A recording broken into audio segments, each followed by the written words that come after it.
Hello friends, बरायबाय Bodo Job Info official YouTube channel आसा खालामो बयबो नोंथांमोना मोजां दङ दा बिग आपडेट सफैबाय बेनो जाबाय नोंथांमोननि एफएमएल लेटार्स जेरैहाय हमना ला ADRE ग्रेड 3 ग्रेड 4 आरो DHS DME education department APC लोगोसे नोंथांमोननि टीचार्स वेकेन्सीस ओंखारदोंमोन दा फाइनाली मोनसे नोटिस एबा नोंथांमोननि आपडेट फैबाय दा लोगोफोर बे आपडेटखौ सोर होदों बबेयाव होदों जों नायगोन बिनि सिगां नोंथाङा चेनेलाव गोदानै फैदोंब्ला साबस्क्राइब खालामना ला मानोना गोबां जब्सनि आपडेट मोनबाय थागोन Bodo Job Info YouTube चेनेलाव दा लोगोफोर जों नायनोसै फैदो बे आपडेटखौ सोर होदों दा फार्स्टआव जों फैग्रोबाय सेबानि अफिसियेल वेबसाइटआव एन्ड बेयाव फैनाय लोगो लोगो ADRE एग्जामनि नोंथांमोननि फाइनाल लिस्टआ बेयावनो मोनगोन जेब्ला रिलिज खालामो नाथाय दायो खालामथ'वाखै दा बे सप्तायाव चान्सआ दङ एन्ड बेनिफ्राय नोंथांमोननि ग्रेड 3 ग्रेड 4 ड्राइभार पस्टआ नोंथांमोना फाइनाल लिस्टखौ मोनसिगोन जायनि नामा फैयो बेनो साख्रि जाबाय बेनो लास्ट प्रसेसमोन अके स' बिदिब्ला बे आपडेटखौ सोर होदों बबेयाव होदों जों नायग्रोनोसै भिडिअ गोबाव खालामा आरो 1 लाखनि आन्दाराव गासै 42,000 भेकेन्सिसनि रिजाल्टखौहाय बा फाइनाल लिस्टखौहाय फोसावसिगोन होनना बुंदों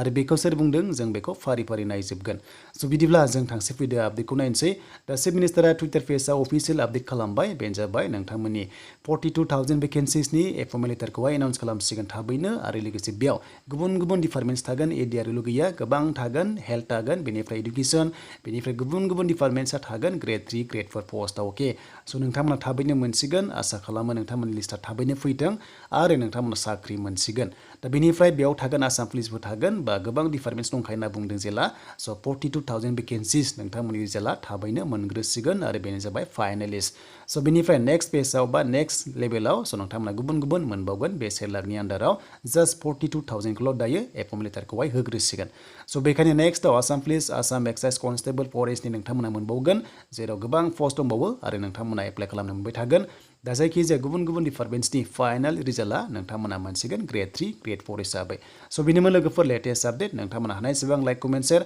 आरो जायफ्रा चेनेलाव गोदान नोंथांमोनाबो साबस्क्राइब खालामनानै लानो हागोन बेफोरबायदि लेटेस्ट आपडेट मोननो स' बेनो जाबाय Bodo Job Info इउटुब चेनेलाव